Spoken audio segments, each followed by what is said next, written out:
I'm cold windows worker. I told her Shaquita Washington was the hoarder. I told her to tell her daughter, you know what I'm saying, to quit raping me, quit trying to destroy my life. You know what I'm saying? Quit calling me private after all these years. All these years that woman would call me private. I knew something was up when she paid for the water about 6 years ago. There's a record of that. There's also a record that she never called me. You know what I'm saying? And when she would call me, she called me private. She called me about 3 years ago for Christmas, and my aunt told me that she had a stroke. And I was trying to tell my aunt that I'm sick and I'm trying to get disability, and I'm going through a lot, and I'm ready to go because this man, you know, that y'all sicked on me and had torment me for 17 years, he done me so bad, and the police won't help me, that I'm ready to leave, but I need some help getting my stuff up out of the house. But she told me that she was going to call me back, and she never did. And then I get a letter from We Buy Houses, Casey Chesty, telling me that I got 30 days when I called her. And she been trying to email me, and she really couldn't do nothing, you know what I'm saying, until she bought the house on, you know, informing me that, you know, my cousin had sold the house without telling me. Now, see, I guarantee you my cousin got in touch with some lawyers and stuff, and she said, well, can I sell the house with him in there and, you know, and legally get away with it without telling him? And they said, yeah, go on and sell it.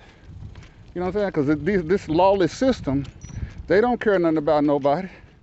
You know what I'm saying? But if anybody was supposed to buy the house, it was me, because I saved it.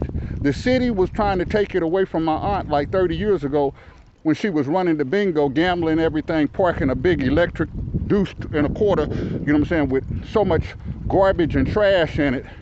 You know what I'm saying? At AT&T,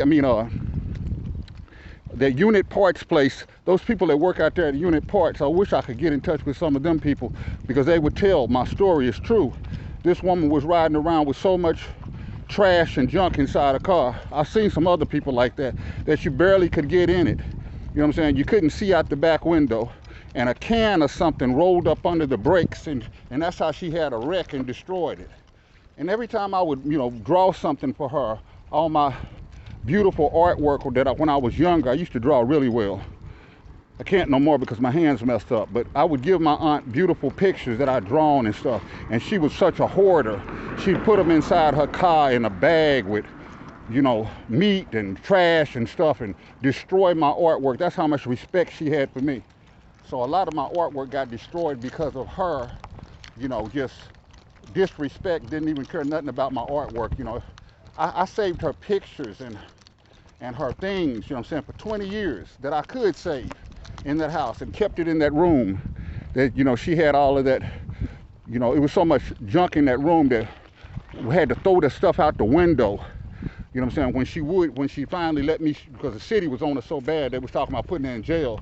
So she started letting me clean up on the inside a little bit. But for years, the only thing I could do was clean the outside. You know what I'm saying? Because you know, I didn't want to throw away none of her stuff.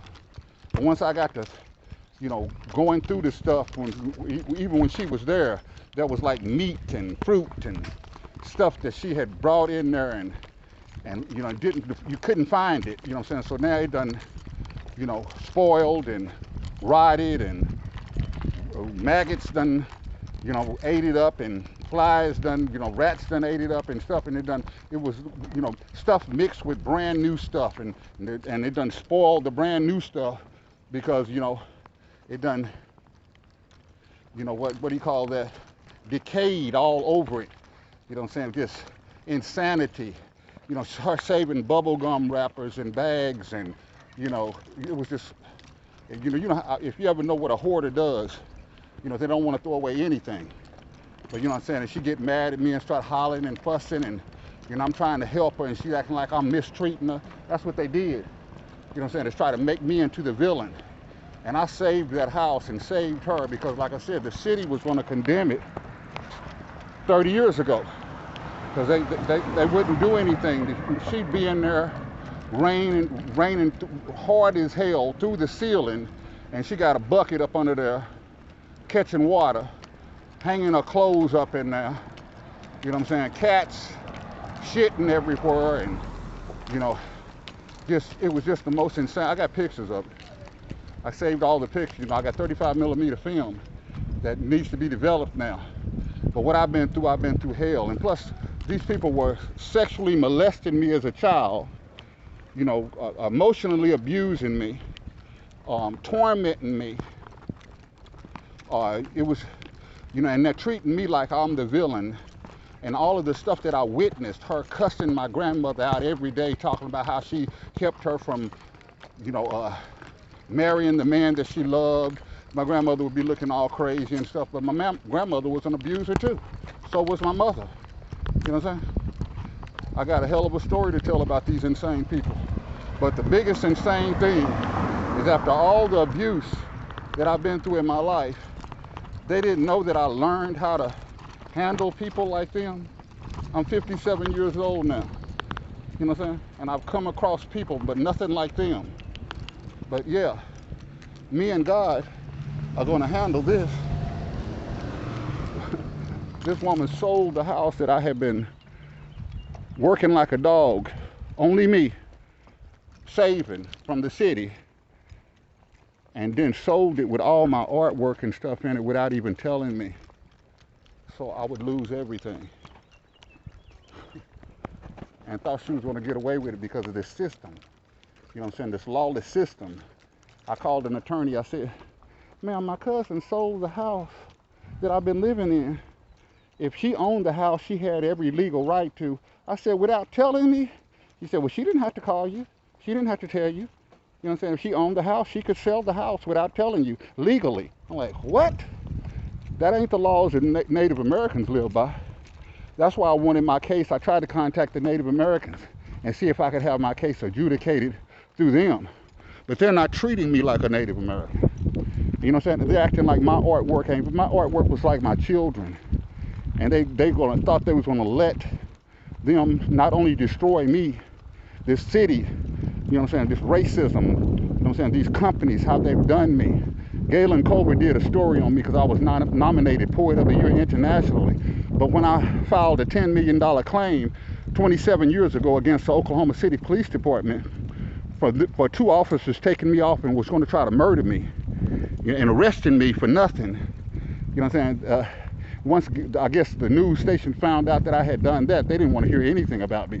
And then once they found out I was Native American too, you know what I'm saying, and you never hear about a Native American artist here in Oklahoma City. All you see is white people talking about their Native American and their artists. But here I am, been trying to get my recognition at the state capitol, walking in there trying to talk to my representatives and stuff for 20, 30 years. You know, I'm a songwriter too. And they look at me like I'm crazy. Even the museums, I'd go to them and tell them I'm a Native American artist, and they'd almost laugh me out the door. But see, back then, I didn't have a video. I didn't have video camera, this cell phone technology. So I wasn't able to record and document how they would treat me. You know what I'm saying? Because they done already claimed the white people as Native Americans. And the black people ain't Native Americans no more. But the fact of the matter is, that's 574 federally recognized tribes. And they all were black and brown and red people until they were raped and, you know, what do you call that? Interbred with white people. And then now the white people are Native Americans. They done stole, the white people done stole my heritage. And so did Oklahoma City. And they hid me. But guess what? I done filed a lawsuit again in federal court. And I'm going to see my cousin, Maria Ann Blevins. You know what I'm saying? I want to see the look on her face, like the look on my face when that woman, when that letter came and I signed for it. And it said I had 30 days to get out of a house that I had been living in for 20 years. But I have a video on my webpage, Cold Wind Worker.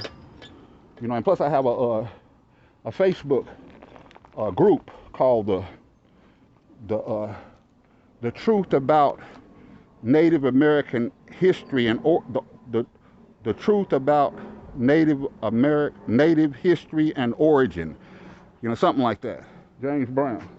But it tells a story about how Native Americans actually really looked before they were raped out of existence. But yeah, I had to tell it. Now I got to tell my story. And I want Maria Ann Blevins, Oregon Road, Perrysburg, Ohio, 43551, to know that this time you raped me for the last time, Maria. You raped me when I was a child all my life, and I couldn't do anything about it. But now I'm a grown man. And the raping is over, Maria Blevins. Perrysville, Ohio, Oregon Road, number 8, 43551. Maria Blevins, Maria Ann Blevins, you raped me for the last time, Maria. God's going to stop you this time, Maria. I tried to warn your mother. I told your mother if you don't stop, that I was going to destroy you. I mean, I should have said God's going to destroy you. And guess what? God's working now, Maria. TikTok, baby. Maria Ann Blevins, don't you feel what's coming for you? Don't get scared now, Maria. Don't be too scared.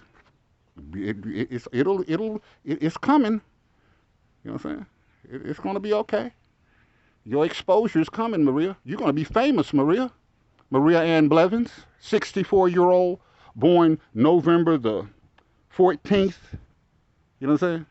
I'm 57, she's 64. She been watching my videos. I hope she watches this video because I'm going to send it to her.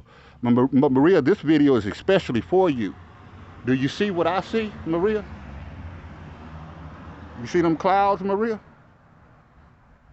Remember them clouds Deirdre used to talk about, Maria? There they are, Maria. Them soft clouds drifting by. Hey, Maria. Maria, how could you sell the house with all my artwork in it without telling me? Because you knew my hand was messed up because I shot a framing nailer through it working on that roof. When your friend next door was climbing through my windows and, coming in my backyard and treating me like I was, what do you call that? Like I wasn't even supposed to be there, like I forgot what it's called. When you're living somewhere and you ain't supposed to be there, you know what I'm saying? But I had every right to be there because I was the only person working on the house, the only person doing anything, the only person beautifying the house. You remember how the house looked when your mother was there, tearing everything down like she did those apartments in Ohio? I guarantee you there's apartments in Ohio that she stayed at, and they were so happy to get her out of there. Because once she get into a place, she will tear that place to hell. She's a hoarder, an insane child abuser that used to take toys away from me when I was a kid. When I got back over there to that house, she was literally arguing with a 7-year-old girl next door talking about, that ain't my name. Quit calling me that. That ain't my name. I said, Shaquita, please go off in the house. Please go off in the house, Shaquita. Leave that little girl alone, Shaquita. Come on, Shaquita. Come on, Shaquita. Stop that, Shaquita. Don't torment that little girl like you used to do me, Shaquita. Don't do it, Shaquita. You know what I'm saying? I guarantee you that girl was molesting me because she was hypnotizing me. She used to tell me that she used to walk me to the bathroom holding my penis, take my penis out of, that's rape. She told me that I would be sleepwalking and I'd be trying to pee in the fireplace, and she would walk me to the bathroom, unzip my pants, take my privates out and point it at the toilet and tell me to pee. Now, I mean, I would never do anybody like that. That's violation of me. How would you think that you had the right? You were supposed to say, James, wake up, wake up, wake up. You know what I'm saying? You don't stick your hand in my privates and pull my privates out and point it into the toilet. But she used to tell me that's what she used to do to me. You know what I'm saying? Many times. Now, and she was raping me when I was a child. But this was when I was in my teens that she used to tell me that she walked me to the bathroom and took my penis out and pointed it in the toilet, and she'd be looking at me all licking her lips and stuff. And I was like, this woman, she used to scare me. That's why I tried to stay away from her. She always tried to come over and get me and ask me to do stuff for her and stuff. That's because I believe that she learned how to hypnotize people when she was going to those Phillips Academies and studying and stuff. Yeah, but the woman is insane. And I'm finna show the world what I've been dealing with now. In federal court. Maria, we have an appointment for federal court now, okay? Now you get ready, Maria. Maria Ann Blevins. Get ready. Here I come, baby. Amen. What a wonderful day the Lord has made.